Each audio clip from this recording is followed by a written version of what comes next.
Mən Qasımov Rakib Allahveranoğlu, Lənkəran rayon Laş kənd sakini, Lənkəran rayon Poliklinikanın müdiri Cəmil doktordan şikayətim var və Mirzə doktordan. Demək, mən yaxınlaşmışdım Cəmil doktora, mənə 10 gün stasionara yatmağa, demək, o məsləhət gördü ki, 10 gün yatasan. Mən də 10 gün yatandan sonra çıxdım balnisiyadan, sənədlərimi ona təqdim elədim ki, bəs mənim yatışım qutardı, 10 gün bitdi.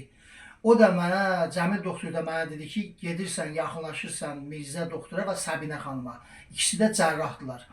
Onlara yaxınlaşırsan, bu kağızı onlara verirsən ki, bəs mən səni göndərmişəm. Mən də bu kağızı təqdim elədim, verdim onlara.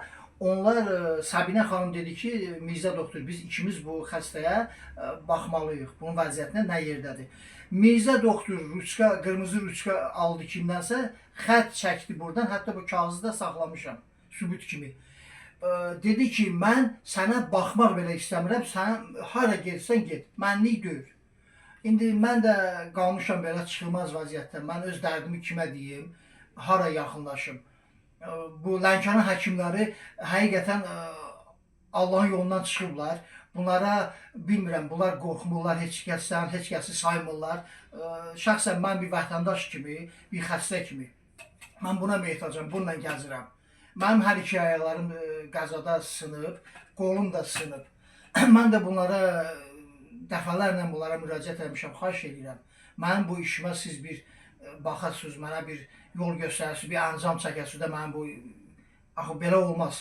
Bunlar da heç kəs mənə baxmır, heç kəs də necə deyirlər, mənim işimə, ümumiyyətlə mənə baxmırlar, saymırlar. Bu da o deməkdir ki, saymamazlıq. Yəni xəstə ilə belə davranmaq olmaz. Mən də bir vətəndaş kimi, mən də bir insan kimi mən də istəyirəm ki, mənim işimə baxsınlar. Amma heç kəs görürəm ki, məni heç adam yerinə də qoymur. Yaxşı, indi bir şey çıxır burada, mən nə etməliyəm? Hara müraciət eləməliyəm və kimlərə yaxınlaşmalıyam? Mən də qalmışam belə. Cəmil doktorla mən dəfələrlə demişəm ki, doktor, mən şikəst adamam. Xahiş edirəm sizdən, mən də sizin qardaşınız. Mən də Lənkəranlıyam, mən də vətəndaşam. Axı mənim işimə niyə baxmırsınız? O da mənə qayıtdı, dedi ki, sən yaxınlaş. Mən də yaxınlaşdım, bu da mənə cavab. Bu da mənə cavab.